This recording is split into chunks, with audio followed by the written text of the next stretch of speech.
guys, welcome to our YouTube channel, and today we are going to learn how to delete ClickUp account. So let's get started.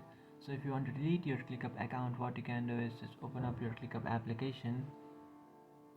After opening up your ClickUp application, now what you can do is just tap on the three bar icon which is on the top left corner of your screen, and then tap on settings which is beside your profile. After tapping on settings, now if you scroll all the way down, you can find the option delete account which is inside more section, so just tap on delete account. After tapping on delete account, you have to enter the password of your account. After entering the password, what you can do is just tap on confirm which is on the bottom right corner of your screen.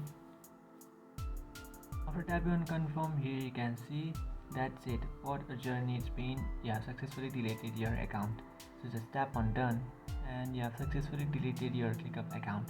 So that's it guys, this is how to delete ClickUp. If you find this video helpful, don't forget to like and subscribe to our channel. If you have any doubts, feel free to comment below. Thanks for watching.